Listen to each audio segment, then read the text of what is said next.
Magandang umaga mga kabay. So meron po akong estimate dito mga kabay. Ang job number nito mga kabay, ito 39226. Ayan. Ang model nito mga kabay, dito 5580. Ayan. Yan po yung model niya mga kabay, medyo burado na. Dito 5580. Ayan. Ito yung dating 5 kilos ng DeWalt mga kabay. Finish out na nila to mga kabay. Ang pinalit nila mga kabay, ito medyo malaki yung katawan. Pero 5 kilos din yan mga kabay. So ito mga kabay, nakasaksak po yan. Ayan. Wala po siyang power mga kabay. Ayan. Na-repair ko na to mga kabay pero matagal na. Ayan. Yun po yung job number niya. 32344 0814-2017 pa. Ayan. Yun yung engrave ko. Yun yung last na repair ko sa kanya. So ngayon bumalik mga kabay ito. So titingnan natin mga kabay kung anong dahilan kung bakit wala siyang power. So tara mga kabay, samahan niyo po ako. So mga kabay, nabuksan ko na po. So dahil wala siyang power mga kabay, uunahin natin yung cord tsaka switch niya. Ayan. Titesterin natin mga kabay kung bakit ayaw umana.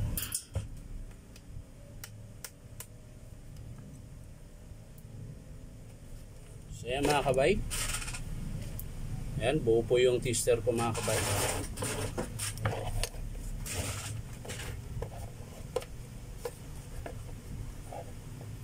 So yan, lalapit lang natin para kitang kita nyo.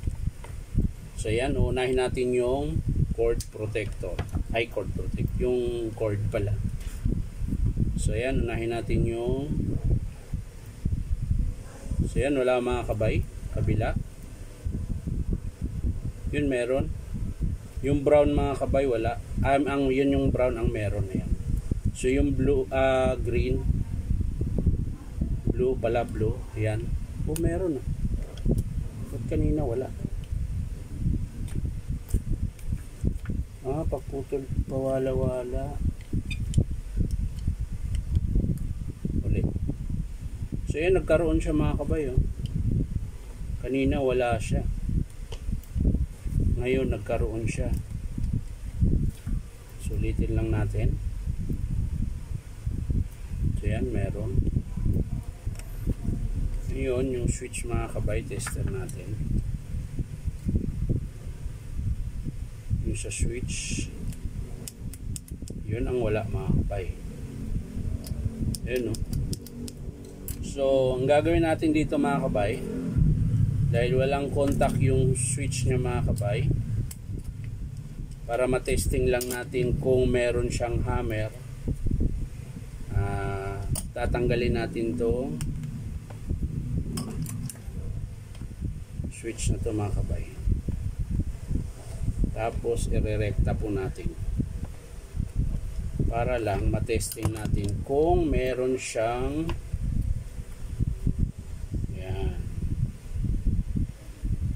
irerekta natin mga kabay kung meron siyang hammer, para kung meron siya, hindi ko na siya bubuksan, yung switch na lang ang papalitan natin mga kabay.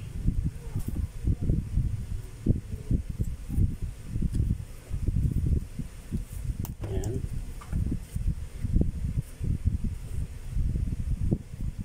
Siyempre yung kabila tusok na lang natin para siguradong gagana.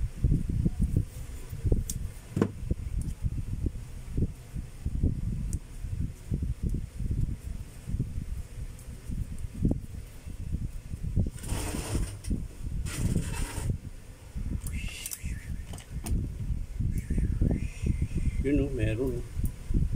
Karoon siya ng contact mga kabay. Testing natin mga kabay.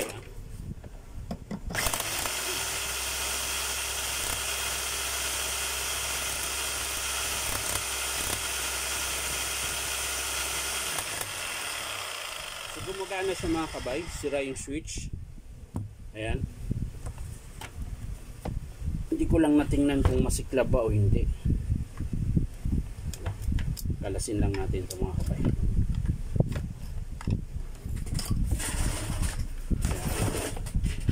Para makita natin kung masiklab na siya o hindi.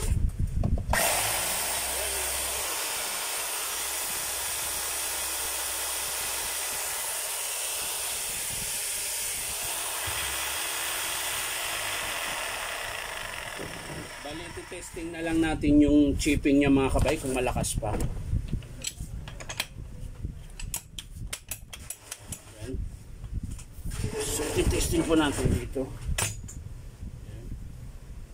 Bali, sasara lang muna natin ito mga kabay. Baka biglang magdikit. Biglang mag Happy New Year.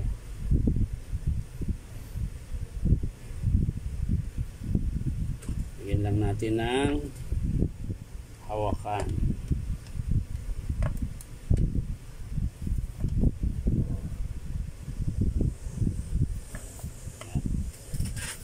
So, titesting natin ngayon yung chipping mga kabay.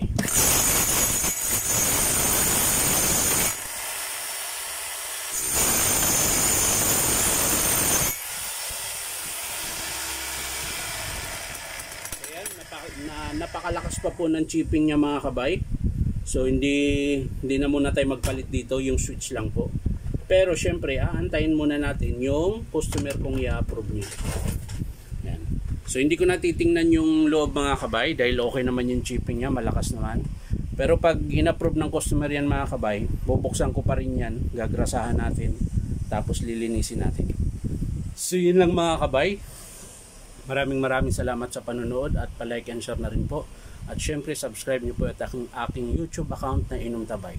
So maraming salamat mga kabay. Bye bye.